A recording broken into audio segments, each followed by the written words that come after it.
Baik, assalamualaikum warahmatullahi wabarakatuh. Perkenalkan, nama saya Gunawan Khairi Wahid dari kelas 11 USPA.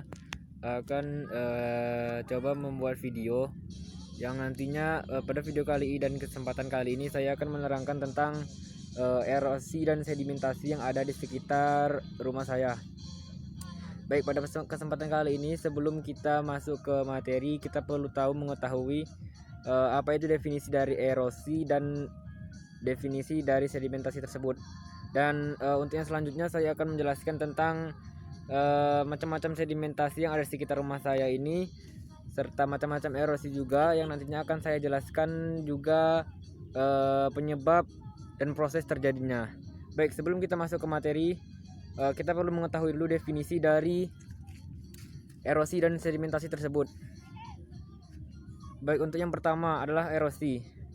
Erosi adalah proses pengikisan suatu materi yang disebabkan oleh transportasi air, angin, atau es. Sedangkan sedimentasi adalah proses pengendapan suatu material akibat transport dari air, angin, atau es.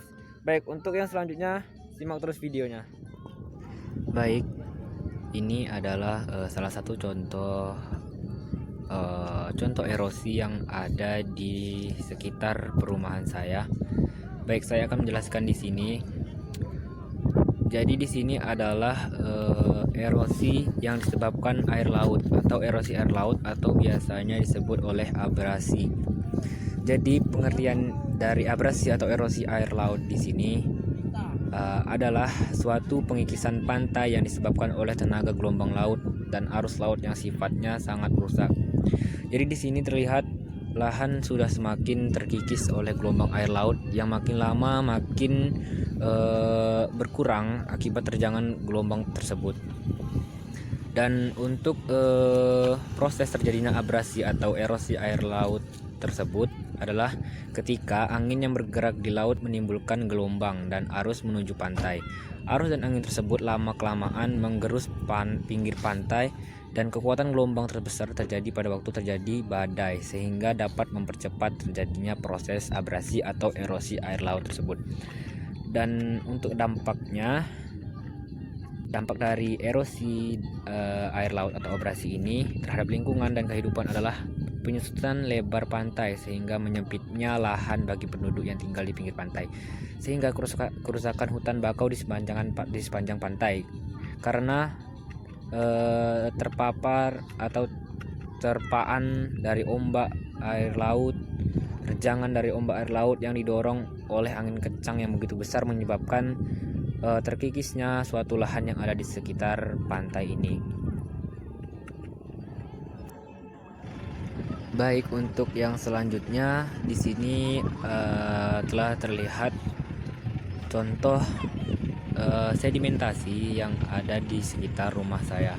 Baik, di sini saya akan menjelaskan untuk sedimentasi pada kali ini adalah sedimentasi marin atau sedimentasi air laut. Jadi pengertiannya di sini adalah merupakan proses pengendapan material yang terjadi karena adanya material yang terbawa oleh gelombang air laut. Nah, untuk yang selanjutnya proses terjadinya sedimentasi marin atau sedimentasi yang disebabkan oleh air laut ini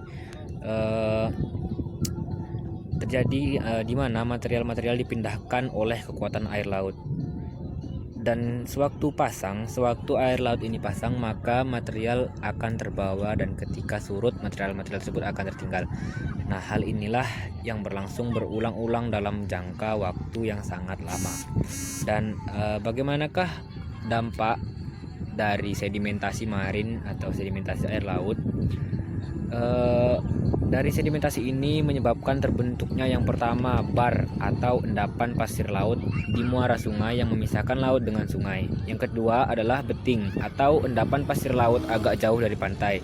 Yang ketiga ada nahrung atau beting yang panjang, di mana beting tersebut tadi adalah endapan pasir laut agak jauh dari pantai. Yang terakhir adalah tombolo. Apa itu tombolo? Endapan pasir laut yang menghubungkan pulau dengan daratan lain. Baik, mungkin hanya ini yang dapat saya sampaikan mengenai apa-apa saja erosi dan sedimentasi yang ada di sekitar perumahan saya dan bagaimanakah proses terjadinya serta dampaknya bagi kehidupan dan lingkungan. Sekian dari saya, apabila ada kekurangan mohon dimaafkan. Sekian dan terima kasih. Wassalamualaikum warahmatullahi wabarakatuh.